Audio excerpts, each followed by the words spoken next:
Hey, how's it going, guys? On today's how-to, I'm going to be showing you how to remove and replace your starter. So the first thing you got to do, you got 2 bolts on each side of your intercooler you got to take off. You got these couple breather tubes you got to take off. Now I have my oil catch can, so mine just kind of come right off. So once you got those out, you got 2 bolts for your blow-off valve. Mine are just a couple Allen keys.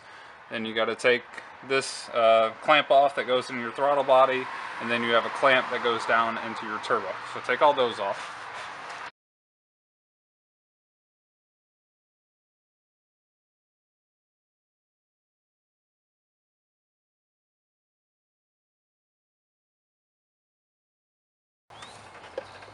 So once you got everything loose, it's just a matter of getting all your hoses to get unseated.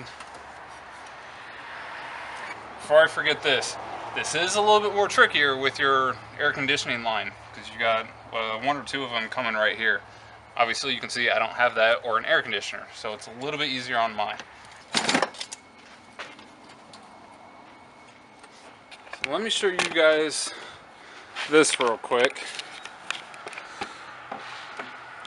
So that is the end of my intercooler that goes in my throttle body. You can see just a tiny little drop of oil. That's it. So you can see my old catch can is working, and you can click on that right down here in the video. So please be sure to check that out. That'll definitely save you a lot of time in the long run. Alright, so now that we have access to our starter, you got 1 bolt right here and then 1 bolt directly underneath. It's kind of angled down. You're going to use a 14mm to take that off.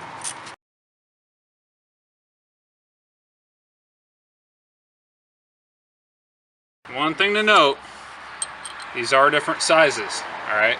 So your 2 long ones, even on the other side, the 2 long ones go into the top of the tranny, I mean. But for your 2 bolts, the long one goes into the top, short one goes in the bottom. So once you got the 2 bolts out, this thing pretty much just falls right out.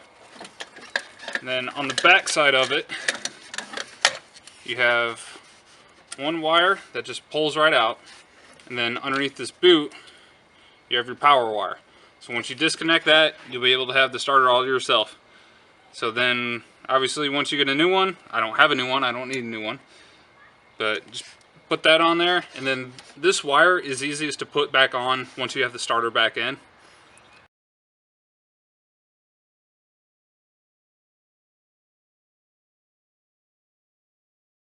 Alright, so one thing I forgot to do that I've actually done a million times before, because it likes to hide on you, is put this back in, your grounding cable.